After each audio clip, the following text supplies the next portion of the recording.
We are joined now by Governor Doug Burgum, Republican of North Dakota. Governor, welcome. And it seems like the people get it. The people understand what's going on. Absolutely, they do, Greg. And I tell you, when Alvin Bragg walked out there tonight and looked into the camera and said, "We did our job," he was speaking to Joe Biden.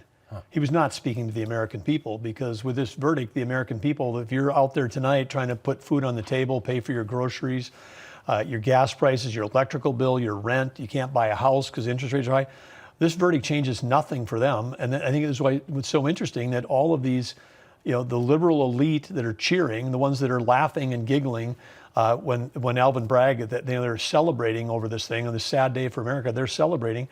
It's not helping the people in the country that are hurting. But you know when they're laughing and giggling, you know who else is laughing? Putin, Ayatollahs, President Xi in China.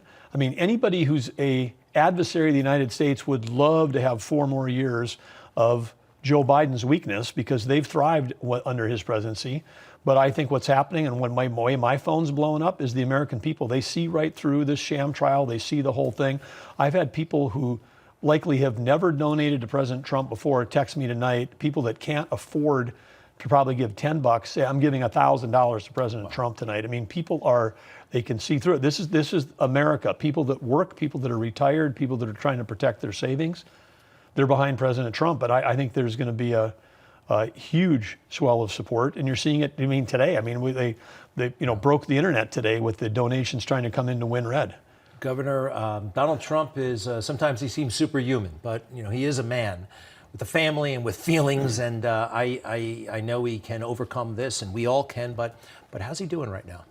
Well, I was with him today before the verdict came out, and I'd been with him before at the courthouse. And I have to tell people, as a business guy, I've been around CEOs my whole life. Been a CEO or a corporate officer for 20 years before I became governor, and it is remarkable. I mean, the strength that he has to get up and do what he's been doing while these trials are going on. Because I mean, a day for him might be sit in the trial the whole day, and then he goes and has dinner with the Australian Prime Minister. Then he goes to a fundraiser and gives a speech for 45 minutes, and then he's making phone calls to people after that. That's what he kind of does every day.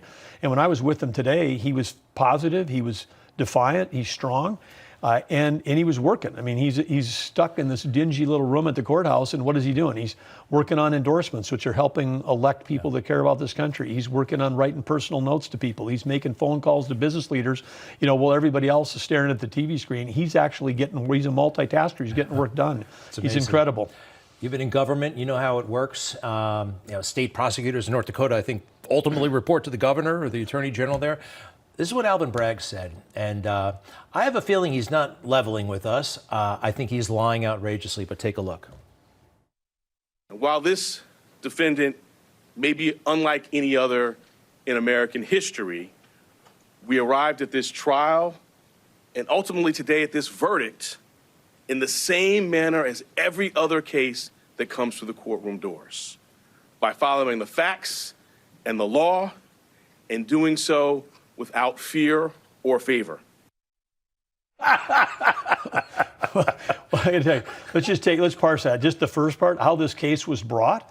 I mean, this was the zombie case. I mean, the feds passed, everybody passed on it. So he's saying this is brought the same way. And I would just posit, because this at its core is a business records filing case, alleged error on a business filing. How many business filings happen in Manhattan in the 7 years since this started? Is it millions, tens of millions that have happened? Are there any other CEOs that do business in New York that have been accused of somebody in their accounting department mislabeling an accounts payable check from 7 years ago, who've sat in a courtroom for 6 weeks? I mean, there's never been a trial like this.